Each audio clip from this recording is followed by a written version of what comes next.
세조는 잔인한 사람이었습니다. 사육신을 능지처참했고 단종의 시신을 거두는 자는 삼족을 멸하겠다고 협박했고 심지어 단종의 친어머니 무덤까지 파헤쳐 바다에 버렸습니다. 그런데 이상한 게 하나 있습니다.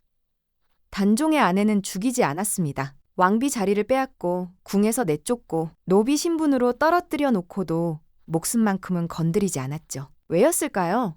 그 여자는 18세에 모든 걸 잃었습니다. 남편은 영월에서 죽었고 아버지는 처형당했고 친정은 풍비박산이 났습니다.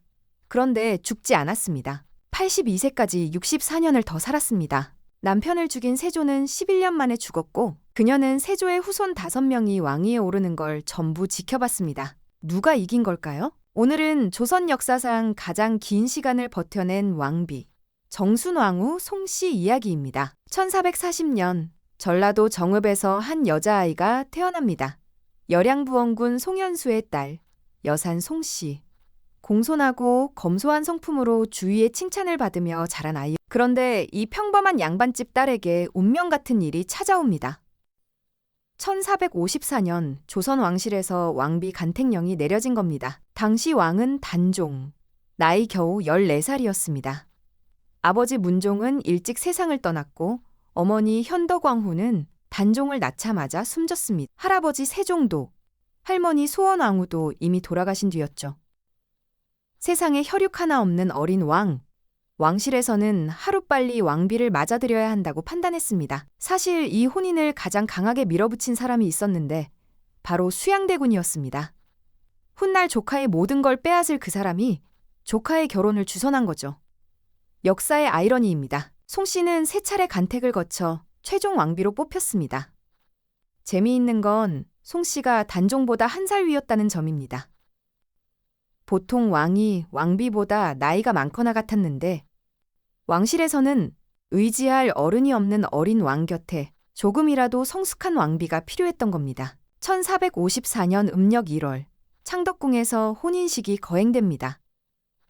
15살 신부와 14살 신랑. 세상 누구보다 외로운 두 아이가 부부가 된 순간이었습니다. 왕비가 된 송 씨의 삶은 처음에는 안정적이었습니다. 두 사람은 궁중에서 서로를 의지하며 지냈다고 전해집니다. 하지만 이 평온은 오래가지 못했습니다. 1455년 수양대군이 사실상 강제로 단종의 양위를 받아냅니다. 형식은 선이었지만 실상은 왕이 찬탈이었죠. 단종은 상왕으로 물러났고 송 씨는 의덕왕대비라는 호칭을 받았습니다. 왕대비라고 하면 격이 올라간 것 같지만 실상은 정반대였습니다.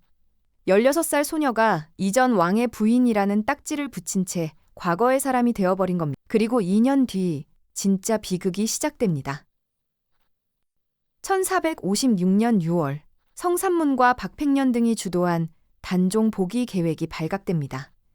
세조는 관련자들을 가혹하게 처형했고 이듬해인 1457년 이 사건을 빌미로 단종을 노상군으로 강등시켜 강원도 영월로 유배를 보냅니다. 이때 송 씨에게도 칼날이 돌아왔습니다.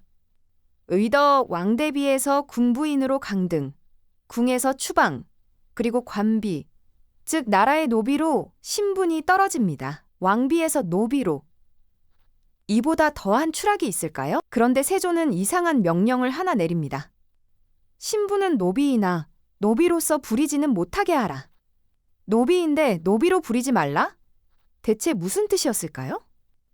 이 부분은 잠시 뒤에 다시 이야기하겠습니다. 궁에서 쫓겨난 송 씨가 보내진 곳은 서울 동대문 밖 숭인동의 정업원이라는 곳이었습니다.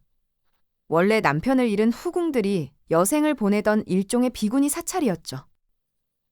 송 씨는 그곳 근처 초가집에서 자신을 따르던 시녀 몇 명과 함 살기 시작했습니다. 왕실 지원은 완전히 끊겼고 먹을 것도 입을 것도 없었습니다. 어떻게 생계를 이어갔을까요? 시녀들이 동냥을 했습니다. 왕비를 모시던 궁녀들이 밥을 얻으러 다닌 겁니다. 송 씨 본인도 일을 했습니다. 천에 물을 들이는 염색업이었죠. 낙산 바위 밑에 샘물에 명주를 담가 자줏빛 물을 들이고 그 옷감을 시장에 내다 팔아 겨우 끼니를 이었습니다. 이 샘물에 대한 전설이 하나 있습니다.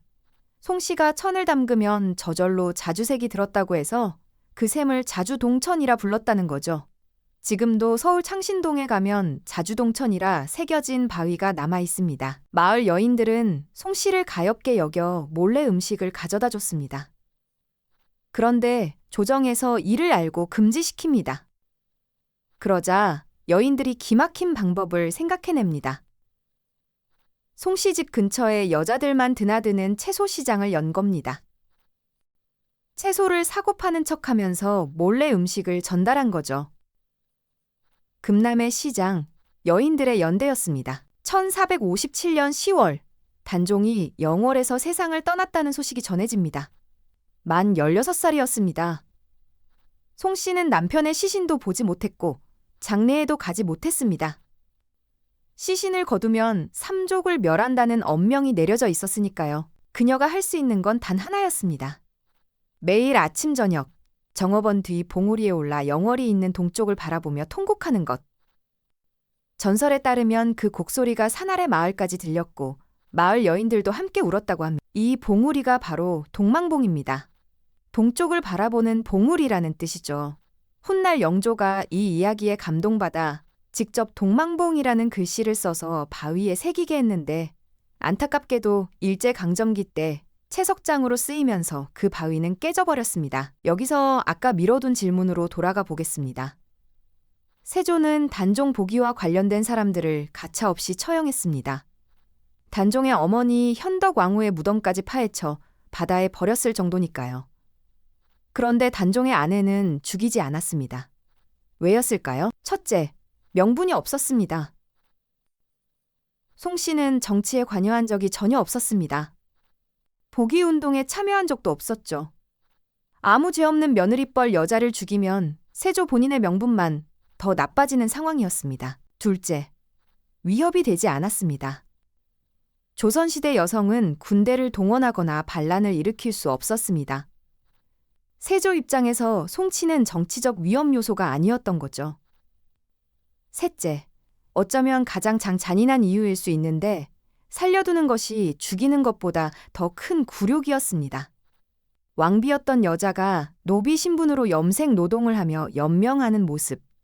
그것 자체가 세조 권력의 과시였을 수 있습니다. 그런데 세조의 말년은 어떠했을까요? 야사에 따르면 단종을 죽인 뒤 세조에게 악몽이 시작다고 합니다. 온몸에 종기가 번져 피와 고름으로 고통받았고 오대산과 온양 온천까지 찾아다니며 치료를 받았죠. 게다가 장남 의경세자가 20살에 요절합니다. 민간에서는 수근거렸습니다. 단종의 저주라 1468년 세조가 세상을 떠납니다. 단종을 죽인 지 11년 만이었습니다. 하지만 송 씨의 삶은 계속됐습니다. 예종이 즉위했다가 1년 만에 죽었습니다. 성종이 25년을 다스렸습니다. 연산군이 폭정 끝에 쫓겨났습니다. 중종이 즉위했습니다. 5명의 왕이 바뀌는 동안 송 씨는 여전히 동대문 밖 초가집에서 살았습니다. 모두 세조의 후손들이었습니다. 남편을 죽인 자의 핏줄이 왕위를 이어가는 걸 64년간 지켜봐야 했던 겁니다. 1521년 중종 16년 송 씨가 마침내 세상을 떠납니다. 향년 82세.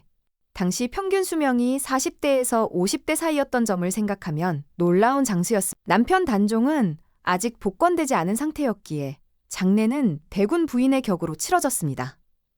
경기도 남양주의 해주정 정씨 선산에 묻혔는데 이 장지를 마련해준 사람은 단종의 누나 경혜공주의 시댁인 해주 정씨 집안이었습니다. 세상이 외면할 때도 끝까지 이 여인의 편이 되어준 사람들이 있었던 거죠. 그로부터 177년이 흐릅니다. 1698년 숙종 24년 마침내 단종이 왕으로 복권됩니다. 노상군이라는 이름이 사라지고 단종이라는 묘호가 올려졌죠. 송 씨도 함께 복권되었습니다. 정순왕후라는 시호를 받았고 무덤도 사릉이라는 능호를 받아 왕비의 능으로 격상되었습니다. 사릉의 사는 생각할 사자입니다. 남편을 평생 그리워했다는 뜻을 담은 이름이죠. 그런데 아시나요? 단종의 장릉은 강원도 영월에, 정순왕후의 사릉은 경기도 남양주에 있습니다. 두 사람은 살아서도 떨어져 있었고 죽어서도 함께하지 못한 겁니다. 사릉에는 전설이 하나 전해옵니다. 무덤 뒤에 소나무들이 하나같이 동쪽, 그러니까 영월 방향으로 기울어 자란다는 거예요. 죽어서도 남편을 바라보고 있다는 겁니다. 1999년 사릉에 소나무 한 그루를 영월 장릉 곁에 옮겨 심었습니다. 그 나무에 정령송이라는 이름을 붙였죠. 두 사람이 헤어진 지 542년 만의 일이었습니다. 세조는 정순 왕후에게서 모든 걸 빼앗았습니다. 남편, 아버지 왕비의 자리, 신분, 궁궐. 하지만 하나는 빼앗지 못했습니다. 64년을 버틴 그 마음. 세조는 11년을 악몽에 시달리다 죽었고 정순왕후는 64년을 견뎌 5왕이 바뀌는 걸 지켜보았습니다. 그리고 177년 뒤 역사가 그녀의 이름을 되찾아 주었습니다. 누가 이긴 걸까요? 여러분은 정순왕후의 64년을 어떻게 생각하시나요?